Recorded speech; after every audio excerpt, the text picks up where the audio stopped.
We have with us Professor Vijay Padaki, who served as the professor at IIM Bangalore in its formative years from 1974 to 1982. Vijay, can you tell us a little bit about how you joined this new institution at that time, at least when you joined in 1974? How did you come to be a part of IIMB? So what was the kind of path that led you into IIMB? I think a good point to begin is to remember that at that time we had only two institutes of management. Right. Ahmedabad and Calcutta. The third and fourth were approved by the government of India, but they hadn't come up. And Bangalore came up as the third. So there was a buzz in the air about the third one coming up in Bangalore. Okay. And people wondering when it would come up and how it would come up. Okay. I happened to be in Ahmedabad at that time. And a little bit of that history might be relevant.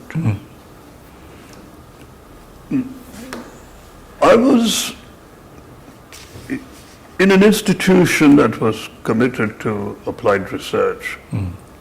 It was actually a cooperative R&D institution. Cooperative because it was set up by the textile industry, and member companies of the textile industry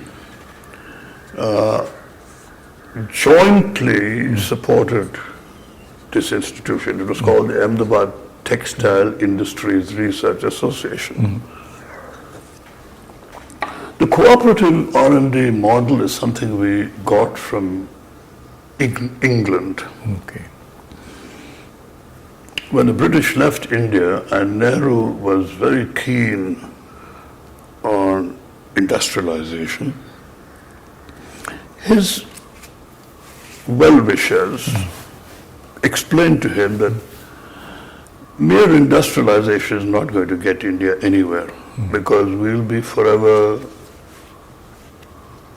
dependent on technology coming in from the West.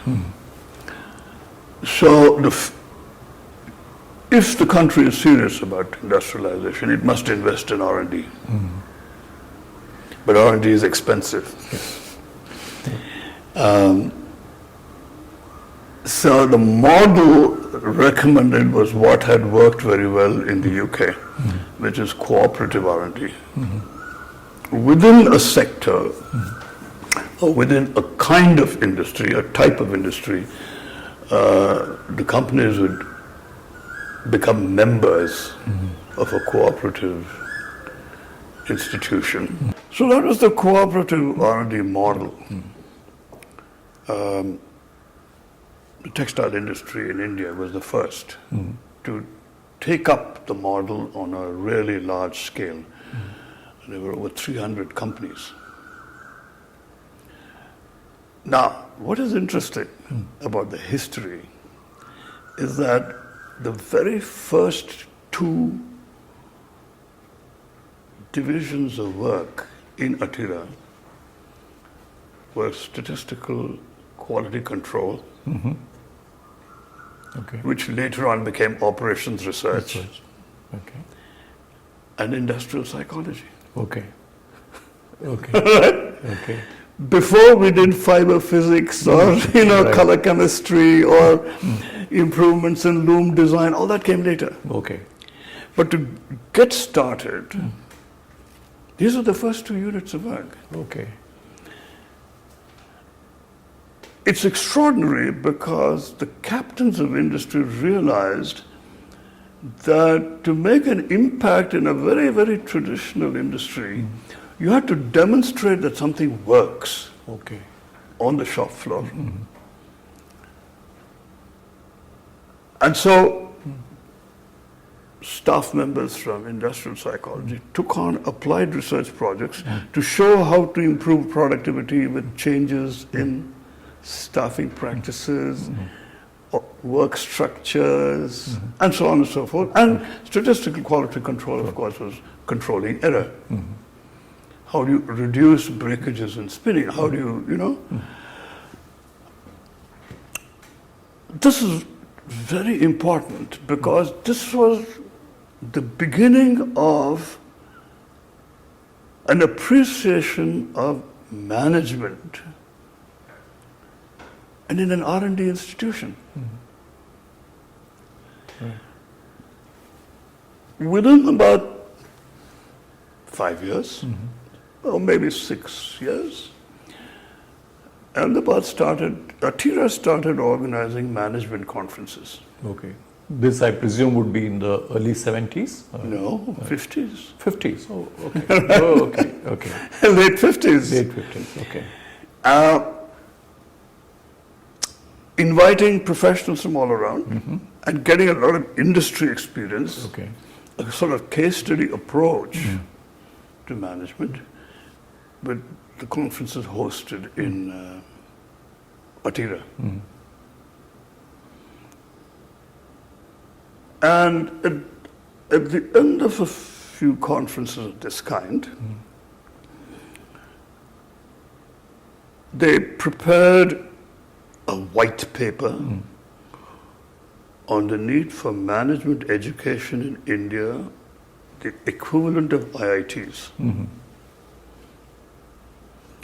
This was submitted to Nehru. Okay. Okay. He agreed. For all the reservations about Nehru today, in today's political climate, we have to admit that he was a visionary. And very open to new ideas in science and technology and so on. So he readily agreed and said that with budgetary constraints, we would begin with 2. One in the east and one in the west. Okay. And later on, we'd have one in the north and one in the south. So, okay. The one in the east was Calcutta. The one in the west was Bombay. The industry leaders in Ahmedabad were livid. They said, we've done all the work. We've done all the groundwork. How can this go to Bombay? So, in ATIRA, we have a boardroom on the first floor. It's called room 100. The truly visionary leader of the industry, Kasturbai Lalbhai, who happened to be the chairman of the board of governors of ATIRA, called a meeting. It was held in ATIRA's boardroom. What I'm reporting to you is from first-person accounts of 3 persons who I have interviewed. Okay. Okay. As part of my interest in the history of the management movement in India. So in this meeting, Kasturbai Lalbhai just went round the table and gave each mill owner a target amount. Okay. Okay. Kumar, 5 lakhs. Ramesh, how's your mill doing these days? Can you manage 10 lakhs? Right, 5 lakhs. And so on. He had commitments from all these people around the table. And then he did something extraordinary. He carved out land from the Lalbhai family trusts, Okay. which is across the road from ATIRA. Sent Vikram Sarabhai to Delhi with the proposal that the institute would come up in Ahmedabad. Okay, that's interesting. And it shifted from Bombay to Ahmedabad. So that's the background, and that's the very intimate connection of ATIRA to the management movement. Okay. Okay. So exactly as it happened in Bangalore, in Ahmedabad, there was no campus. They only had the land. They had rented buildings for classrooms. They had rented buildings to put up students as dormitories.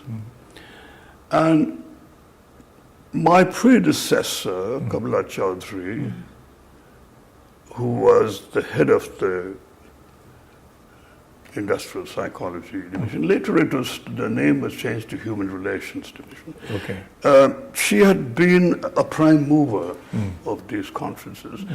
She crossed over and joined the faculty of IIM Ahmedabad. And some of us from ATIRA found ourselves involved in the formative years of IIM Ahmedabad in such things as, administrative processes, admissions work, and course design, including course design. I was helping in the course design there. That was the background. And when things began to move for a third institute in Bangalore, the director of IIM Ahmedabad, I was very close to him, Professor Samuel Paul. He had a long chat with me because we had a very strong psychometric program in ATIRA. ATIRA, okay. And it became clear that as we scale up in management education, we'll need some standardized testing procedures for admissions. Why should each institute have its own procedures? Why not have something that is tried and tested as good methodology for admissions? I was happy to be associated. But there were other circumstances, and I couldn't join IIM Ahmedabad. I couldn't continue in Ahmedabad. So Samuel Paul talked to Professor Ramaswamy and said, look, we must push this joint admissions work. And recommended that he take me. And the Bangalore Institute could become the seat of all the applied research needed for it. Okay. That's how I joined.